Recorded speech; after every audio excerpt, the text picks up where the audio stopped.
গসাগু নির্ণয়। তো উৎপাদকের সাহায্যে যে গসাগু নির্ণয় সেটাই আগে করছি। এখানে 24-এর উৎপাদক করব। সব থেকে ছোট যে সংখ্যা দিয়ে 24-কে ভাগ যায়, 1 দিয়েও যায়, কিন্তু আমরা 2 দিয়ে করব।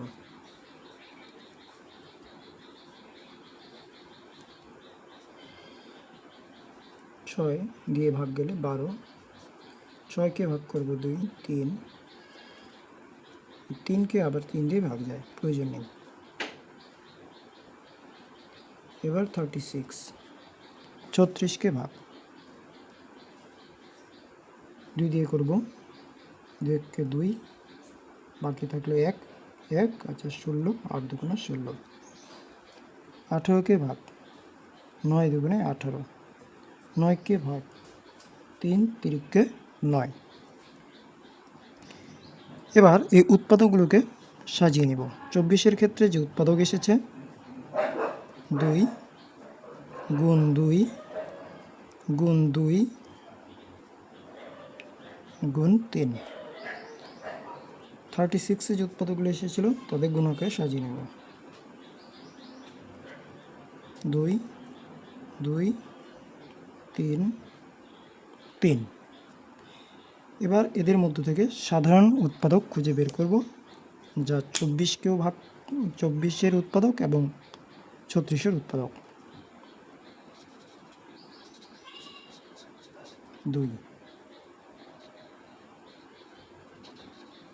আর একবার 2,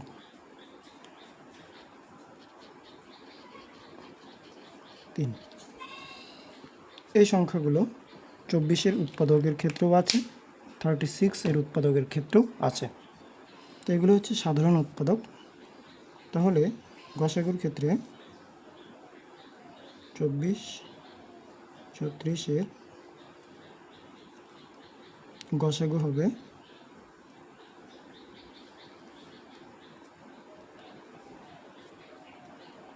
2 গুণ 2 গুণ 3,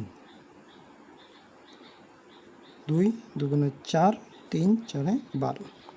এই হচ্ছে নির্ণয় গসাগু। এটা গেল উৎপাদকের সাহায্যে। এখন হবে ভাগ প্রক্রিয়ার সাহায্যে।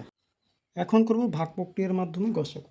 তো এক্ষেত্রে 3টি সংখ্যা রয়েছে এখানে, 20, 24, 30। তো প্রথমে দুটি সংখ্যা নিয়ে নিব। ছোট সংখ্যা এই দুটোর মধ্যে যে ছোট তাকে আমরা এখানে লিখলাম, আর 24 হচ্ছে ভাজক, অর্থাৎ যাকে ভাগ করব সে হচ্ছে ভাজক, আর হচ্ছে ভাজ্য, যে ভাগ করবে।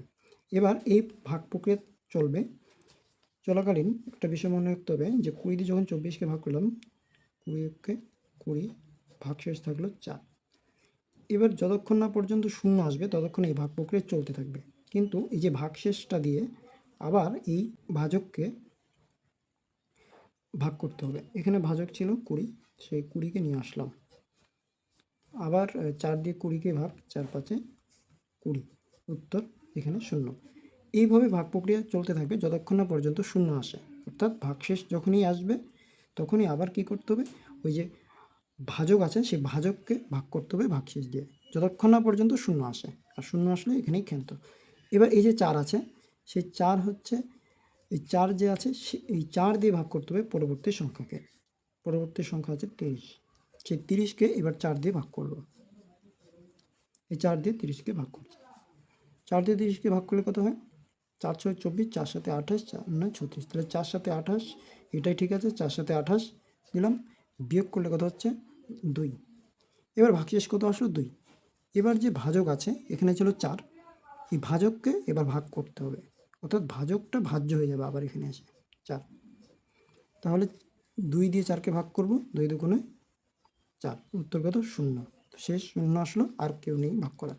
তাহলে এক্ষেত্রে আমরা বলতে পারি যে এখানে হচ্ছে ওই নির্ণয় গসাগু 2।